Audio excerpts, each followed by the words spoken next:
Қайырлы күн баршаңызға. Мен каналыма қош келдіңіздер. Ұстаған оразаларыңыз қабыл болсын. Бүгін оразаның 4-ші күні мен борщ жасадым және ішіне тартылған ет қосылған салмасы бар блинчик жасадым. Борщқа мен көкөністерді бөлек ыдысқа томат пастасын қосып, жақсылап бұқтырып аламын, сосын сорпаға қосамын. Және де өз қалауыңыз бойынша сарымсақ, дәмдеуіштер және зімбір қосуға болады.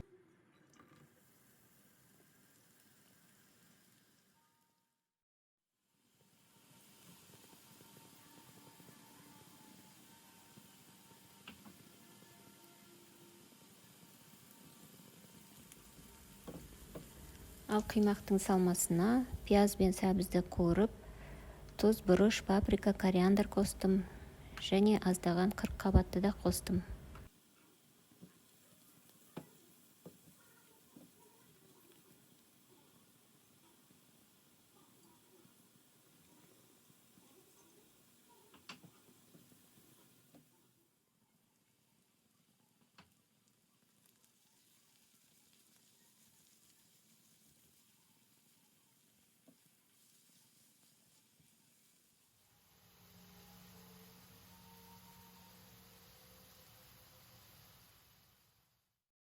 Жұқа қимақ жасау үшін сұйық айран қолдандым, оған жарты шай қасық ас содасын қостым.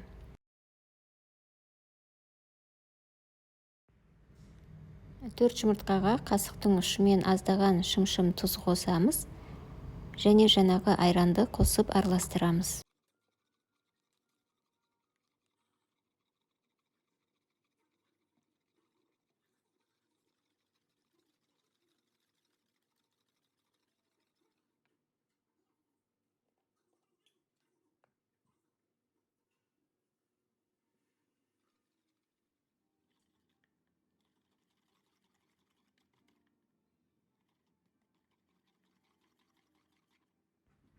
Енді бір шай қасық қант қосамыз, шамамен 2 кеседей ұн қосамыз, елеуіштен өткіземіз.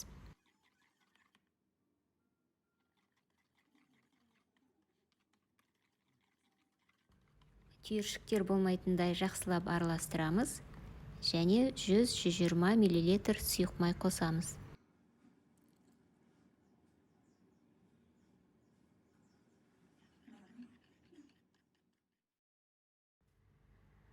Енді 200 мл жылы сүт қосамыз және 100 мл ыстық су қосамыз.